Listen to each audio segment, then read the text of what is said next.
Olá, boa tarde a todos. Aqui é o professor José Maria, professor de História. Eu estou aqui então com História do Brasil, no tema Brasil Segundo Reinado, 1840 a 1889. Seria o que então? O governo oficial em vias de fato de Dom Pedro II, né?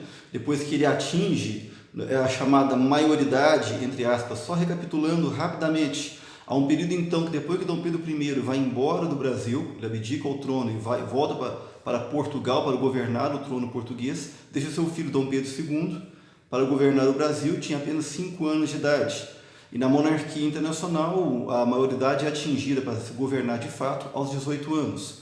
Esse período então é chamado de período da menoridade, vai de 1830, 31 até 1840. Na verdade era para se estender mais além de 1840, quando Dom Pedro II completasse 18 anos. Essa fase se coloca um regente, uma equipe de regentes para governar o Brasil. Também é chamado de quê? Período regencial. Período de muitas lutas, muitos confrontos entre republicanos e monarquistas no Brasil, por questões mais variadas, que já foram abordadas em outro momento, né, em aulas impressas, vamos colocar assim. Por que se antecipou a maioridade de Dom Pedro II? Na verdade, a maioridade dele, entre aspas, novamente, foi atingida aos 18, não aos 18, mas aos 15, de 14 para 15 anos de idade, porque o Brasil estava vivendo uma série de revoltas republicanas e separatistas ao longo de todo o seu território, ao longo dos anos 30, né, do século XIX. A Farroupilha, a Guerra dos Farrapos no sul do Brasil, teve a balaiada, teve a cabanagem, teve a sabinada, enfim, um período de muita instabilidade. Foi preciso então que houvesse um golpe realmente, um golpe da maioridade, para que então se colocasse não mais um regente, mas um monarca em vias de fato, para governar o Brasil, para, digamos assim, oficialmente amainar os ânimos dentro do nosso país, que vivia naquele momento tão conturbado. Momento esse, inclusive, foi criada a chamada Guarda Nacional, né? Que daria base para a terminologia coronelismo no começo do século XX, né? Que as elites agrárias e acaba que com poderes militarizados, judiciais. Em outro momento a gente vai ver isso aí quando pegamos o Brasil República. Tá, voltando para cá então. Em que é marcado o governo de Dom Pedro II, o chamado Segundo Império? Seria então uma monarquia, mas uma monarquia não nos moldes de Dom Pedro I, pai dele, uma monarquia absolutista, não. Uma monarquia em tese parlamentarista ou monarquia constitucional, nos moldes da Inglaterra, a proposta britânica, que havia muita influência da Inglaterra sobre o modo de administrar e comercializar no Brasil. A questão foi, digamos assim, ridicularizado o termo parlamentarismo monárquico no Brasil nesse período, porque era na verdade chamado de parlamentarismo às avessas. Como assim? Um regime parlamentarista monárquico, a Câmara dos Deputados vota entre eles para escolher quem vai ser o primeiro-ministro, representante do Poder Executivo republicano, enquanto que há o poder executivo monarquista, que é o próprio imperador em si, no caso aqui Dom Pedro II. A questão é, o nosso parlamentarismo monárquico de Dom Pedro II não possuía autonomia. Na verdade, o primeiro-ministro era indicado pelo próprio Dom Pedro II. Se não agradasse, ele mandava tirar e colocava outro. Então é por isso que é chamado de parlamentarismo às avessas, para inglês ver, de fachada. Muito bem, esse período é marcado até o final da monarquia brasileira por dois grupos específicos. De um lado, os conservadores, do outro, os liberais. Quem são os conservadores? São, na verdade, os monarquistas, representados pelos grandes latifundiários, concentrados principalmente nas fazendas do Rio de Janeiro, que é onde estava a corte, a capital federal, a Bahia e Pernambuco, ou seja, duas metrópoles, Salvador e Recife, metrópoles nordestinas, e a metrópole litorânea do Sudeste, Rio de Janeiro, de poder tradicional desde o século XVIII. Ok.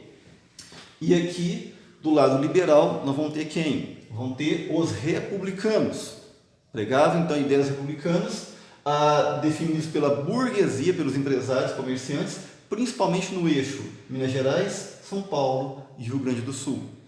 São Paulo estava começando a engatinhar ainda no projeto cafeicultor, que fique bem claro, a segunda metade do século XIX no Brasil é marcada pela produção de café. O Brasil, então, é a terra do ouro verde, do café. Por que o café deu tanto dinheiro no século XIX? Porque a Europa e os Estados Unidos viviam, na época, a segunda revolução industrial. Uma sociedade boêmia e altamente produtiva e acelerada em processo de expansão. O café era um estimulante para esse universo. Daí o grande consumo de café lá fora.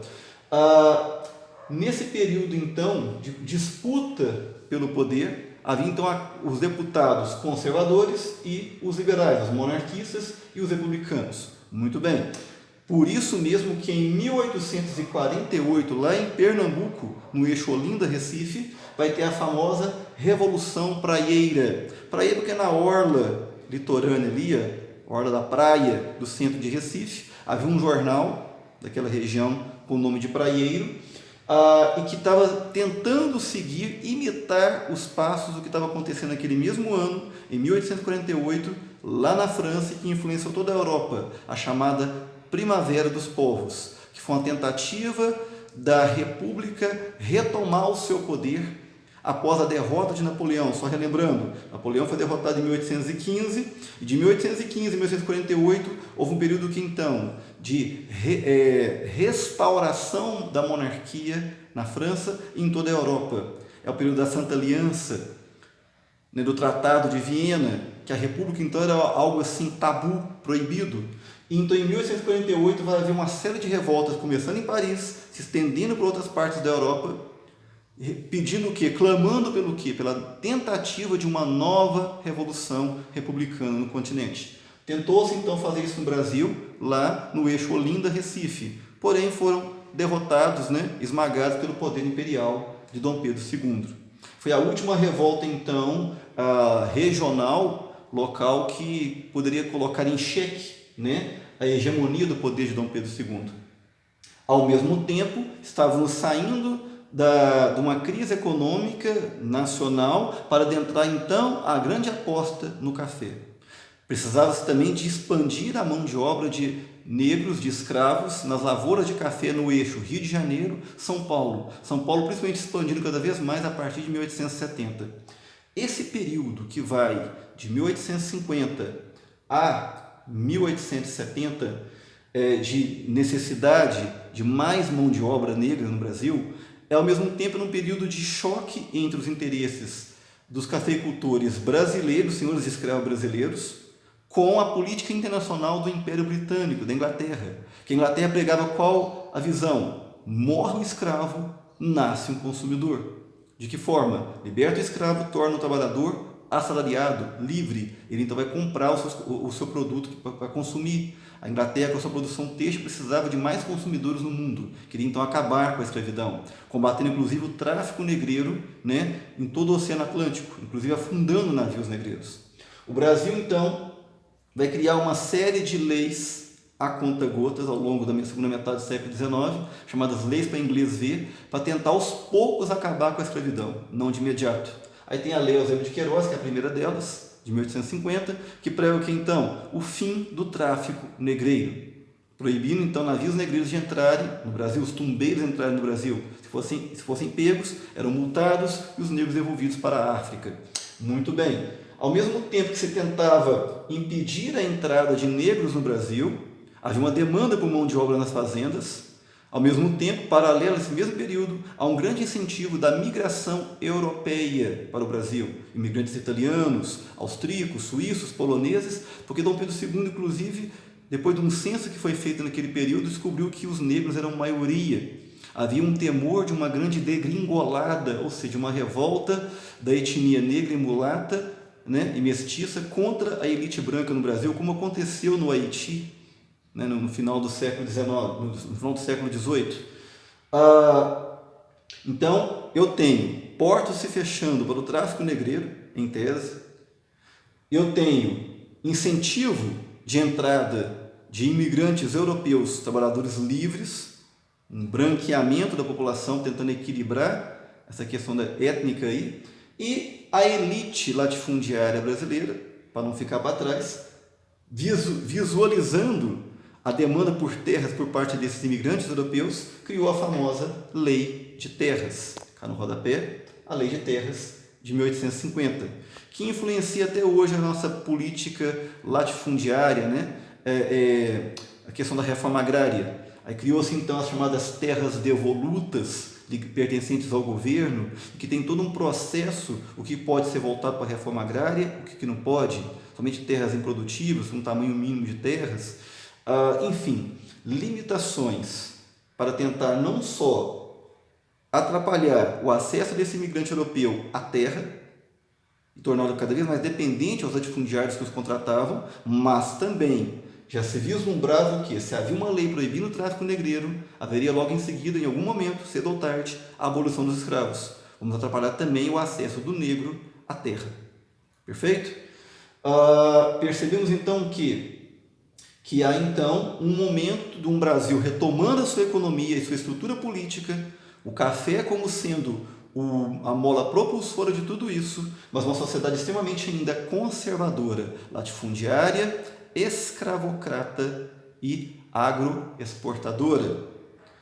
Mas percebemos o que? Cada vez mais a tendência das potências internacionais, principalmente a Inglaterra, de intervirem no nosso modo de governar, na política brasileira, no governo de Dom Pedro II. No próximo momento eu vou estar falando então da segunda fase então do governo de Dom Pedro II, que vai ser então o período de modernização das ferrovias e o que vai levar futuramente também ao crescimento do Partido Republicano e ao fim da monarquia. Obrigado, até a próxima.